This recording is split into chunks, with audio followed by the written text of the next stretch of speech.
Hey everybody, my name is Kelly Dale and I'm with Off the Beaten Path in North Carolina.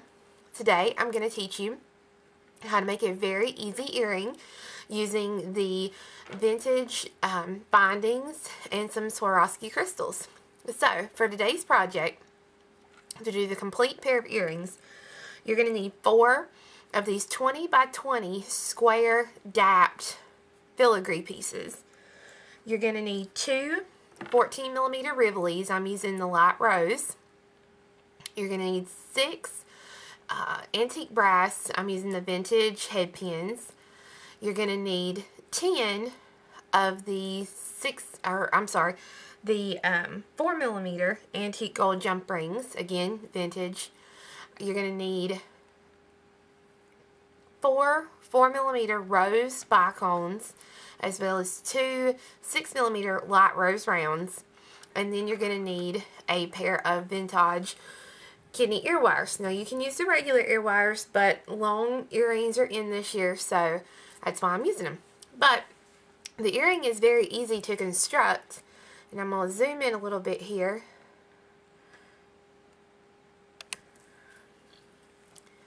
Basically, what we're going to be doing is we're going to be taking our Rivoli and encasing it in between the 2 dapped pieces so that you'll see the color from behind the filigree and it looks really pretty. So the first thing I want to do, and the easiest thing to do, is I'm going to go ahead and take my 2 dapped pieces and I'm going to put them dome side to dome side. So that way, when you put it together, it puffs out on each side. Now I'm going to be using my round nose and my flat nose, and I'm going to grab a hold of each side of my jump ring. I'm going to twist, and I'm going to come to one of the corners. It doesn't matter where you start, and I'm going to go and attach that jump ring through the 2 holes there at the top. And before I finish, I'm going to take another jump ring that I know is almost completely closed, and I'm going to thread it on there. Then I'll close the jump ring. And this just helps to keep it together at the top as you're working. And then I'm just going to make sure that the other jump ring that I added is completely closed. And then I'm going to go ahead and attach it to my ear hook. I like to add embellishments to these kidney ear wires. The only problem when you use the vintage ear wire pieces, it's a little bit softer of a metal, so you can't really thread anything over unless it has a bigger size hole. So that's the only thing you have to deal with there. But once I get my filigree piece on here, I'm going to take and I'm going to start on either side. It doesn't matter which side you start with. And I'm going to open up a jump ring, and I have already taken and threaded a bicone on this one, and I went ahead and done a wrapped loop, and then I've done the same thing with my rounds and the rest of my bicones. Gone ahead and did my loops just to save some time. And on the sides, we're going to put the 4mm bicones, and on the bottom we're going to put the round. So to get started, I'm going to go ahead and thread a bicone onto one of my open jump rings, and I'm going to start to the side here, and I'm going to attach it to the 2 loops there on that side and close it, and make sure you get it good and closed.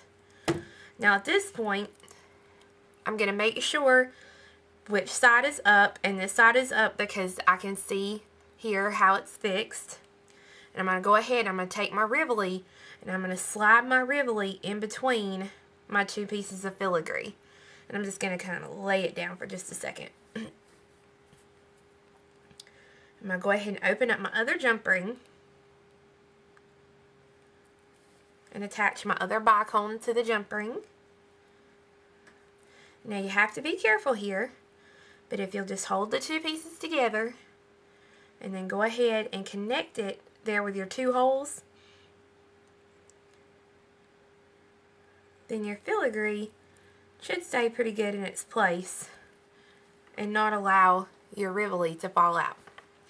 And now finally, I'll take my last jump ring, I'm going to open it, attach my round bead, and then I'll attach it to the hole here at the bottom.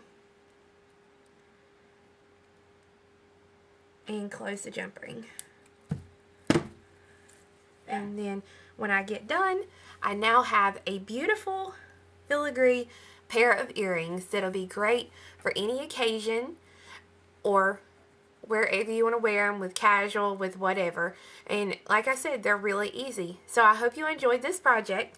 Come back next week and I'm going to teach you how to make a soaring sparrow necklace using some antique gold findings.